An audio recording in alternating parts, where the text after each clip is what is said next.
Hello friends, എല്ലാവർക്കും നമസ്കാരം. നിങ്ങൾ ഏവരും കാത്തിരിക്കുന്ന അലീനയുടെ നാളത്തെ വിശേഷത്തിലേക്ക് എല്ലാ കൂട്ടുകാർക്കും സ്വാഗതം. എല്ലാവർക്കും നല്ലൊരു രാത്രി ആശംസിച്ചുകൊണ്ട് തന്നെ നാളത്തെ വിശേഷത്തിലേക്ക് കിടക്കാം. ലൈക്ക് ചെയ്യാനും ഹൈപ്പ് ചെയ്യാനും ഒന്നും മറക്കരുത് കേട്ടോ. അപ്പൊ ഞാൻ നേരെ നാളത്തെ വിശേഷത്തിലേക്ക് തന്നെ പോവുകയാണ്. അങ്ങനെ സഹികെട്ട നമ്മുടെ സ്റ്റാൻലി നേരെ ചെല്ലുകയാണ് ഇനി എങ്ങോട്ടേക്ക്? കൊട്ടാരമറ്റത്തിലേക്ക്. അപ്പം കൊട്ടാരമറ്റത്തിൽ നിന്ന് വിളിച്ച് കുറെ കാര്യങ്ങളൊക്കെ പറഞ്ഞതും ദേഷ്യം വന്ന ഔതക്കുട്ടിയോടും അലീനയോട് പോലും പറയാതെ പോയിരിക്കുന്നത് കൊട്ടാരം മറ്റത്തിലേക്കാണ്. അവിടെ ചെന്ന് നമ്മുടെ സ്റ്റാൻലിയുടെ സഹോദരങ്ങളെ കണ്ടിട്ട് രണ്ടു നാല് വർത്താനം പറയണം. ഇല്ലാതെ നമ്മുടെ സ്റ്റാൻലിക്ക് ഒരു സമാധാനം കിട്ടത്തില്ല. കാരണം അത്രമാത്രമാണ് എന്തൊക്കെയോ വിളിച്ചു പറഞ്ഞ് പിടിപ്പിച്ചൊക്കെ നമ്മുടെ സ്റ്റാൻലിയുടെ തല പുകച്ചു വെച്ചിരിക്കുന്നത്. ആൽബിച്ചായനും റോബിച്ചായനും പിന്നെ ഔസേപ്പച്ചനും ഒക്കെ ഉണ്ട് കേട്ടോ. അപ്പൊ കുറെ സഹോദരങ്ങളാണ്, ഇവരെല്ലാം സഹോദരങ്ങളാണ്. അപ്പൊ ഇവരൊക്കെ ഉണ്ട്. അപ്പൊ അങ്ങോട്ടേക്ക് ചെന്ന് രണ്ടു നാല് വർത്താനം പറഞ്ഞില്ലെങ്കിൽ സ്റ്റാൻലി ലാലിച്ചനാവോ? ഒരിക്കലും ഇല്ല. അപ്പം ലാലിച്ചനിച്ചായന്റെ രണ്ട് വർത്താനം കേൾക്കാതെ ഈ പറയുന്ന ആൽബിച്ചനോ റോബിച്ചനോ ഒന്നും അടങ്ങത്തുമില്ല. അപ്പൊ നേരെ അങ്ങോട്ടേക്കാട്ടോ വിട്ടടിച്ച് പോയിരിക്കുന്നത്. അപ്പൊ നമ്മുടെ അലീനയാണെങ്കിൽ വീണ്ടും ഈ അനാഥാലയത്തിന്റെ കഥ പറയുന്നു. ഇത് കേട്ട് കഴിയുമ്പോഴത്തേക്കും നമ്മുടെ വല്യപ്പച്ചന്റെ കണ്ണുകൾ ചുമക്കുന്നു, കണ്ണുനീര് വരുന്നു. മോളെ സാരമില്ല, പോട്ടെ. ഇപ്പൊ ഏതായാലും നീ അനാഥയല്ലല്ലോ. നിനക്ക് അമ്മയുണ്ട്, അച്ഛനുണ്ട്, നിനക്ക് ബന്ധുമിത്രാദികളുണ്ട്, നിനക്ക് എല്ലാവരും ഉണ്ടല്ലോ. നീ ഇപ്പൊ അനാഥയല്ലല്ലോ. അതുകൊണ്ട് നീ ഇനി അനാഥയാണ് എന്ന് പറഞ്ഞ് സ്വയമേ നീ ഉരുകി തീരരുത്. നിനക്ക് ഈ വല്യപ്പച്ചനുണ്ട്, അതുപോലെ നിന്നെ സ്നേഹിക്കുന്ന നിന്റെ പപ്പായുണ്ട്, എല്ലാവരും ഇല്ലേ നിനക്ക് ബന്ധുമിത്രാദികളൊക്കെ ഉണ്ട്. അപ്പൊ നീ സങ്കടപ്പെടേണ്ട ഒരാവശ്യവും ഇല്ല. എനിക്കറിയാം, ഒരുപാട് എനിക്കും അതിലൊരു പങ്കുണ്ട്. നീ അനാഥയായതിൽ ഒരു പങ്ക് വഹിക്കുന്ന ഒരുത്തൻ തന്നെയാണ്. നീ ഇങ്ങനെ പറയും തോറും എന്തോ എന്റെ ചങ്കിൽ അത് കുത്തി കേറുന്നുണ്ട് എന്ന് പറഞ്ഞപ്പോഴത്തേക്കും നമ്മുടെ അലീന പറഞ്ഞു, ഒരിക്കലും വല്യപ്പച്ചനെ വേദനിപ്പിക്കാൻ വേണ്ടിയോ അല്ലെങ്കിൽ വേറെ ആരെയും വേദനിപ്പിക്കാൻ വേണ്ടിയോ അല്ല ഞാൻ ഈ അനാഥാലയത്തിൽ വളരുന്ന കാര്യം നാഴികയ്ക്ക് 40 വട്ടം പറയുന്നത്. ഒരിക്കലും അത് ഞാൻ മറക്കില്ല, എനിക്ക് മറക്കാൻ പറ്റില്ല. കാരണം അതാണ് എൻ്റെ തറവാട്. അപ്പൊ പിന്നെ എനിക്ക് മറക്കാൻ പറ്റുമോ? എന്നെ പോലെ തന്നെ ഒരുപാട് പേര് ഇപ്പോഴും അച്ഛനും അമ്മയും ഇല്ലാതെ വളരുന്നുണ്ട്. ഒരു നേരത്തെ ഭക്ഷണത്തിന് വേണ്ടി, നല്ലൊരു ഭക്ഷണത്തിന് വേണ്ടി കൊതിക്കുന്നുണ്ട്. ഒരു നേരത്തെ നല്ലൊരു ഡ്രസ്സ് ഇടാൻ ആഗ്രഹിക്കുന്നുണ്ട്. അപ്പൊ അങ്ങനെയുള്ളപ്പം ഞാൻ എല്ലാം മതിമറന്ന്, എൻ്റെ സഹോദരങ്ങളെ എല്ലാം മാറ്റി നിർത്തിയിട്ട് എല്ലാം മതിമറന്ന് എനിക്ക് ജീവിക്കുക എന്നൊക്കെ പറഞ്ഞു കഴിഞ്ഞിട്ടുണ്ടെങ്കിൽ ദൈവം ഒരിക്കലും എന്നോട് പൊറുക്കില്ല. എൻ്റെ പ്രജിത്താമ്മ പഠിപ്പിച്ചു തന്ന കുറെ പാഠങ്ങളൊക്കെ ഉണ്ട്. അതൊക്കെ അറിഞ്ഞു തന്നെയാണ് ഈ അലീന ജീവിക്കത്തുള്ളൂ. അതുകൊണ്ടാ പറഞ്ഞത്, ബന്ധുക്കളുടെ വിലയും ബന്ധുമിത്രാദികളുടെ വിലയും അച്ഛന്റെ വിലയും അമ്മയുടെ വിലയും ഒക്കെ എനിക്ക് നന്നായിട്ട് അറിയാം. കണ്ണുള്ളവർക്ക് ഒരിക്കലും കണ്ണിന്റെ വില അറിയത്തില്ലാത്തതുപോലെയാണ് എൻ്റെ അവസ്ഥ. എനിക്ക് കണ്ണില്ലായിരുന്നല്ലോ. അപ്പൊ അതുകൊണ്ട് തന്നെ എനിക്കറിയാം. എൻ്റെ കണ്ണുകളെല്ലാം ഇപ്പൊ എൻ്റെ ചുറ്റിനും ഉണ്ടെങ്കിലും ആ ഒരു വില എന്താണെന്ന് എനിക്ക് നന്നായിട്ട് അറിയാം. അതൊന്നും അറിയാത്തത് കൊണ്ടാണ് പലരും ഇപ്പൊ നിങ്ങളുടെ ഈ കുടുംബത്തിൽ തന്നെ, നമ്മുടെ ഈ കുടുംബത്തിൽ തന്നെ ഇത്രയും പ്രശ്നങ്ങളൊക്കെ നടക്കുന്നത് വല്യപ്പച്ച. അതുകൊണ്ട് മാത്രമാണ് ഞാനിത് ആവർത്തിച്ചത് എന്നൊക്കെ പറയാണ്. അങ്ങനെ അലീനയെ ചേർത്ത് പിടിച്ച് നമ്മുടെ ഔതക്കുട്ടി സമാധാനിപ്പിക്കുകയാണ്. അല്ല, ഇതിപ്പം ലാലിച്ചൻ ഇത് എങ്ങോട്ടാ പോയിട്ടുണ്ടായിരിക്കുക എന്നൊരു ഐഡിയയും കിട്ടുന്നില്ലല്ലോ മോളെ എന്ന് ഇതിനിടയ്ക്ക് നമ്മുടെ ആരാ വല്യപ്പച്ചൻ പറയുന്നുണ്ട് കേട്ടോ. അപ്പം പറഞ്ഞു, എങ്ങോട്ട് പോയാലും ഇങ്ങോട്ടേക്ക് തന്നെ വരുമല്ലോ, ഇവിടം വിട്ടൊരു കളി ഇല്ലല്ലോ. ഈ പറമ്പും ഈ എസ്റ്റേറ്റും ഒക്കെ വിട്ടിട്ട് എങ്ങോട്ട് പോകാൻ പറ്റും? പപ്പായ്ക്ക് പറ്റത്തില്ലല്ലോ. അപ്പൊ ഇങ്ങോട്ടേക്ക് തന്നെ വരുമല്ലോ. വരട്ടെ, വരുമ്പോ നമുക്ക് ചോദിക്കാം എന്നൊക്കെ പറയാണ്. അലീനയും അവർ രണ്ടുപേരും അങ്ങോട്ടും ഇങ്ങോട്ടും ഒക്കെ പറഞ്ഞ് സമാധാനിപ്പിക്കുന്നത്. അപ്പൊ ഇത് കഴിഞ്ഞാണ് നമ്മുടെ കൊട്ടാരമറ്റത്തെ വീട്ടിലേക്ക് സ്റ്റാൻലി ചെന്ന് ഇറങ്ങുന്നത്. അങ്ങനെ ജീപ്പ് വന്ന് നിൽക്കുന്ന ഉടനെ തന്നെ പെട്ടെന്ന് ഈ ആൽബിച്ചനും റോയിച്ചനും ഒക്കെ ഉണ്ടല്ലോ. അപ്പൊ അവര് ജീപ്പ് വന്ന ഉടനെ നിൽക്കുന്ന സമയത്ത് തന്നെ പെട്ടെന്ന് റോയിച്ചൻ ഓടിച്ചെന്ന് ആൽബിച്ചൻ അവിടെ ഉണ്ട്. ആൽബിയോട് പറയാണ്, ദേ വന്നു ദേ എത്തിക്കഴിഞ്ഞു എന്ന് പറയാ. അപ്പൊ ആരാന്ന് ചോദിക്കുമ്പോഴത്തേക്കും വേറെ ആരുമല്ല എത്തിയേക്കുന്നത്, ലാലിച്ചനാ വന്നേക്കുന്നത്. ഓ, ഇതിപ്പോ രണ്ടും കൽപ്പിച്ചായിരിക്കുമല്ലോ വരവ്. അല്ല, ഇങ്ങനെ ഒരു വരവ് ഞാൻ പ്രതീക്ഷിച്ചിരുന്നു. ഏതായാലും കേറി വരട്ടെ, വന്നു കഴിയുമ്പോ നമുക്ക് ചോദിക്കാൻ കാര്യങ്ങളൊക്കെ എന്നൊക്കെ പറഞ്ഞ് ഇങ്ങനെ വലിയ കാര്യത്തിന് ഇരിക്കുകയാണ്. പക്ഷെ നമ്മുടെ ലാലിച്ചൻ വരുമ്പോഴത്തേക്ക് ഇവരുടെ മുട്ടങ്ങോട്ട് കൂട്ടിയിടിക്കും കേട്ടോ. അങ്ങനെയാണ് നമ്മുടെ ലാലിച്ചനെ എല്ലാവർക്കും പേടിയാണ്. മുട്ട് കൂട്ടിയിടിക്കാതിരിക്കത്തില്ലല്ലോ. അപ്പൊ ലാലിച്ചൻ അകത്തേക്ക് വന്നു.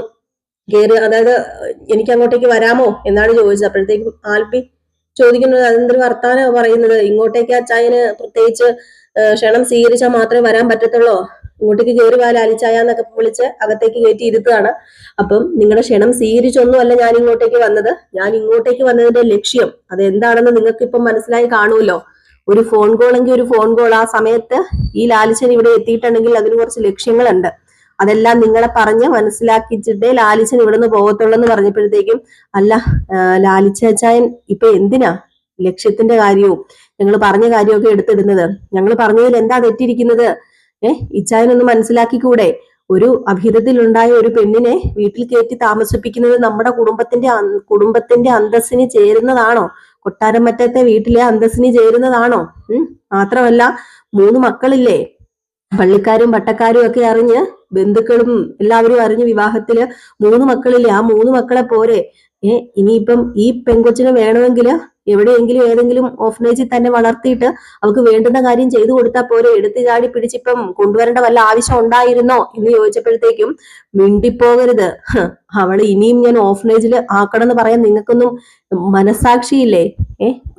എന്തോ ഒരു തെറ്റ് ചെയ്ത്, ഞാൻ ഏതോ ഒരു സമയത്ത് ചെയ്ത തെറ്റിന്റെ ഫലമായിട്ട് അവള് അവിടെ ആ ഓഫനേജിൽ വളർന്നാല് ഞാൻ ആരായി തീരും? എനിക്ക് എന്റെ മനസ്സിന്, എന്റെ മനസാക്ഷിക്ക് ഒരു ബോധമുണ്ടല്ലോ. ആ ബോധം ഇല്ലാതെ എനിക്കൊരു അവസ്ഥയിൽ നിൽക്കാൻ പറ്റത്തില്ല. കാരണം എനിക്ക് അങ്ങനെ ഒരു മോളുണ്ടെങ്കിൽ, അത് ഞാൻ അറിഞ്ഞിട്ടുണ്ടെങ്കിൽ അവളെ കൂട്ടിക്കൊണ്ട് വന്ന് എന്റെ ഒപ്പം താമസിപ്പിക്കാനുള്ള ചങ്കൂറ്റം ഉണ്ട് എനിക്ക്. നേരത്തെ പറഞ്ഞ ആ തൊലിക്കെട്ടി എനിക്ക് ഉണ്ടെന്ന് പറഞ്ഞപ്പം ഞാൻ ഒരു കാര്യം ചോദിച്ചോട്ടെ, ഈ പറയുന്ന അലീന എന്ന് പറയുന്ന പെൺകുട്ടിക്ക് എന്ത് അന്തസ്സാണ് ഈ പറയുന്ന എന്റെ ലാലിച്ചാച്ചായി നേടിക്കൊടുക്കുന്നത്? അവിഹിതത്തിൽ പിറന്ന പെൺകുട്ടി എന്ന ഒരു പേരാണോ ഈ നാട്ടിലും എല്ലാ നാട്ടിലും പാട്ടാവില്ലേ? അവൾ അവിഹിതത്തിൽ ഉണ്ടായതാന്ന്. അവൾക്ക് പിന്നെ അവൾക്ക് എന്ത് പേരാണ് നേടിക്കൊടുക്കാൻ പറ്റുന്നതെന്ന് പറഞ്ഞപ്പോഴത്തേക്കും നമ്മുടെ ലാലിച്ചൻ പറഞ്ഞു, ഈ ഒരു കാര്യം പറഞ്ഞുകൊണ്ട് തന്നെയാണ് എന്റെ അടുത്ത് എന്റെ അപ്പച്ചൻ ഔതക്കുട്ടി വന്നത്. ഇപ്പൊ ആ ഔതക്കുട്ടി എവിടെയാ നിൽക്കുന്നതെന്ന് അറിയാമോ? എന്റെ വീട്ടിലാണ്. കാരണം എന്താണെന്ന് അറിയാമോ? അവള് എന്റെ മോള്. അവളെ കണ്ടു കഴിഞ്ഞാലും അവളോട് സംസാരിച്ചു കഴിഞ്ഞാലൊന്നും നിങ്ങളൊന്നും ഇങ്ങനെയൊന്നും അല്ലായിരിക്കും പ്രതികരിക്കുന്നത്. അതുകൊണ്ട് കണക്കില്ലാത്ത കാര്യങ്ങളിൽ കയറി ഇടപെടുകയോ ഈ ലാലിച്ചന്റെ കാര്യത്തിൽ കയറി ഇടപെടുകയോ ചെയ്തു കഴിഞ്ഞാൽ ഒരു കണക്കും ഇല്ലാതെ ആയിരിക്കും ലാലിച്ചൻ തരാൻ പോകുന്നത്. അതുകൊണ്ട് ഇനി അലീനയുടെ പേരും പറഞ്ഞ് ഒരു വിളിയോ പറച്ചിലോ അല്ലെങ്കിൽ അതിനെ ചൊല്ലി ഒരു പ്രശ്നമോ ഉണ്ടാക്കാനാണ് നിങ്ങളുടെയൊക്കെ ഉദ്ദേശമെങ്കിൽ ഞാൻ പറഞ്ഞല്ലോ, എല്ലാ ബന്ധങ്ങളും ഒറ്റയടിക്ക് ഉപേക്ഷിച്ച് പോകാനും എനിക്ക് നന്നായിട്ട് അറിയാം. എനിക്ക് ഒരു മോളുണ്ടെങ്കിൽ അവളെ നോക്കി ജീവിക്കാനും അറിയാം. പിന്നെ പള്ളിക്കാരും പട്ടക്കാരും ഒക്കെ നടത്തി തന്നൊരു വിവാഹം അത് എവിടെയാണ് എത്തി നിൽക്കുന്നതെന്ന് നിങ്ങൾക്ക് അറിയാലോ എന്നൊക്കെ ചോദിക്കുന്നുണ്ട് കേട്ടോ നമ്മുടെ ലാലിച്ചൻ. ഇത് അതായത് സ്റ്റാൻലി ഏതായാലും പല പല കാര്യങ്ങൾ അങ്ങോട്ടും ഇങ്ങോട്ടും ഒക്കെ പറഞ്ഞ് ലാസ്റ്റ് നമ്മുടെ ലാലിച്ചൻ തന്നെയാണ് ജയിക്കുന്നത്.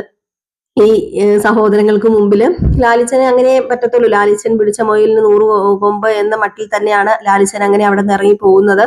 ഏതായാലും ഇവന്മാരെല്ലാവരും കൂടി ചേർന്നിട്ട് എങ്ങനെയെങ്കിലും ആ അലീന എന്ന് പറയുന്നവളെ ഓടിച്ച് നാട് കടത്തണം എന്നൊക്കെ തന്നെ ഒരു പ്രതീക്ഷയിലാണ് നിൽക്കുന്നത്. അപ്പൊ അതിനിടയ്ക്ക് ഈ ഔസേപ്പച്ചൻ എന്നും പറയുന്ന ഒരു ആളും കൂടി ഉണ്ട് കേട്ടോ. ഇവര് ഔസേപ്പച്ചൻ, റോയിച്ചൻ, ആൽബിച്ചൻ, ലാലിച്ചൻ ഇത്രയും പേരാണ് ഉള്ളത്. അപ്പം ഇത്രയും ആങ്ങളമാരാണ് ഉള്ളത് നമ്മുടെ ഷെറിന്. അപ്പം അതുകൊണ്ട് അവരൊക്കെ വന്ന് സംസാരിക്കുന്നുണ്ട്. അപ്പൊ ഇതൊക്കെ കഴിഞ്ഞ് പിന്നെ കാണിക്കുന്ന ഒരു സീനില്ലേ, നമ്മുടെ ബബിതയില്ലേ, നമ്മുടെ ബബിത ആകെപ്പാടെ പെട്ടിരിക്കുന്ന ഒരു അവസ്ഥയാണ്. ബബിതയ്ക്ക് മുടിയനുമായിട്ട് നല്ലൊരു റിലേഷൻഷിപ്പ് ഉണ്ട്. നല്ലൊരു റിലേഷൻഷിപ്പ് ഒന്നും അല്ല അത്രയ്ക്ക്. മുടിയൻ എന്ന് പറയുന്നത് വെറും ബോറുകെട്ട ഒരുത്തനാണ്. അപ്പം ഇവനുമായിട്ടൊരു റിലേഷൻഷിപ്പ് ഉണ്ടായിരുന്നല്ലോ. അപ്പൊ നമ്മുടെ ബബിത വീണ്ടും അത് പൊടി തട്ടി എടുക്കാൻ ശ്രമിച്ചുകൊണ്ടിരിക്കുമ്പോഴാണ് നമ്മുടെ ബബിത ആദ്യം ഫോണൊക്കെ വിളിച്ചല്ലോ, ഇന്ന് ഫോണൊക്കെ വിളിച്ച് നിങ്ങൾ കണ്ടു കാണുമല്ലോ. പക്ഷെ നമ്മുടെ ബബിതയ്ക്ക് അറിയില്ലായിരുന്നു ആ പയ്യൻ ഇപ്പം വേറൊരു പെണ്ണുമായിട്ട് ഒരു റിലേഷനാണ്. അപ്പൊ ഇത് കണ്ടു കഴിയുമ്പോഴത്തേക്കും ബബിതയ്ക്ക് താങ്ങാനായിട്ട് പറ്റുന്നില്ല. ബബിതയ്ക്ക് അത് ഉൾക്കൊള്ളാനായിട്ട് കഴിയുന്നില്ല. ബബിത ഇത് കണ്ടിട്ട് വല്ലാത്തൊരു സ്റ്റേജിൽ ബബിത എത്തിപ്പെടുകയാണ്. അതിനോടൊപ്പം തന്നെ നമ്മുടെ ബാലചന്ദ്രമേനോൻ ഒത്തിരി നാളായല്ലോ കള്ളൊക്കെ കുടിച്ചിട്ട് മദ്യപിച്ച് ലെവലും കെട്ട് മൂക്കറ്റ മദ്യപിച്ച് ലെവലും കെട്ട് കയറി വരുന്നുണ്ട്. ഏതായാലും നമ്മുടെ വൈജക്കിന്റെ മുമ്പിൽ തന്നെ എത്തുന്നുണ്ട്. വൈജക്ക് മിക്കവാറും നല്ല പുളിച്ച 4 വർത്താനം കേൾക്കാൻ ഒരു സാഹചര്യം ഉണ്ട്. ഏതായാലും കൃഷ്ണമോൾ ഇതൊക്കെ കണ്ടിട്ട് ഒരുപാട് സങ്കടത്തോടു കൂടി നിൽക്കുകയാണ്. ഇപ്പം കൃഷ്ണമോൾ നേരെ അലീനയെ വിളിച്ച് പരാതിയൊക്കെ പറയും കേട്ടോ. ഇങ്ങനെ അച്ഛൻ കുടിച്ചിട്ടാണ് വന്നത് എന്നൊക്കെ ഇങ്ങനെയൊക്കെ പറയുന്നുണ്ട് കേട്ടോ. അപ്പൊ ഇതൊക്കെ കോർത്തിണക്കിക്കൊണ്ട് ഒരു അടിപൊളി വിശേഷമാണ് നാളെ വരാൻ പോകുന്നത്. മിസ് ചെയ്ത് കളയരുത്. എന്നും രാവിലെ നമ്മൾ ഫുൾ വിശേഷം ഇടുന്നുണ്ട്. പലർക്കും അറിയില്ല എന്ന് തോന്നുന്നു, പലരും ഇപ്പൊ കാണുന്നില്ലെന്ന് തോന്നുന്നു. നമുക്ക് കുറച്ച് ഹെൽത്ത് ഇഷ്യൂസും കാര്യങ്ങളൊക്കെ കൊണ്ടാണ് കുറച്ച് ദിവസം വീഡിയോ ചെയ്യാൻ പറ്റാതിരുന്നത്. ഓക്കെ ആയി വരുന്നതേ ഉള്ളൂ. അപ്പൊ നമ്മൾ എന്നും രാവിലെ ഇപ്പം നമ്മുടെ അലീനയുടെ കഥയും രേവതിയുടെയും സച്ചിയുടെയും കഥയൊക്കെ ചെയ്യുന്നുണ്ട് കേട്ടോ. അപ്പം എല്ലാവരും പഴയതുപോലെ തന്നെ സഹകരിക്കുക, കാണുക, സപ്പോർട്ട് ചെയ്യുക, ലൈക്ക് ചെയ്യുക, ഹൈപ്പ് ചെയ്യുക. അപ്പം അടുത്ത വീഡിയോ ആയിട്ട് വരുന്നവരെ ടാറ്റ ബൈ ബൈ.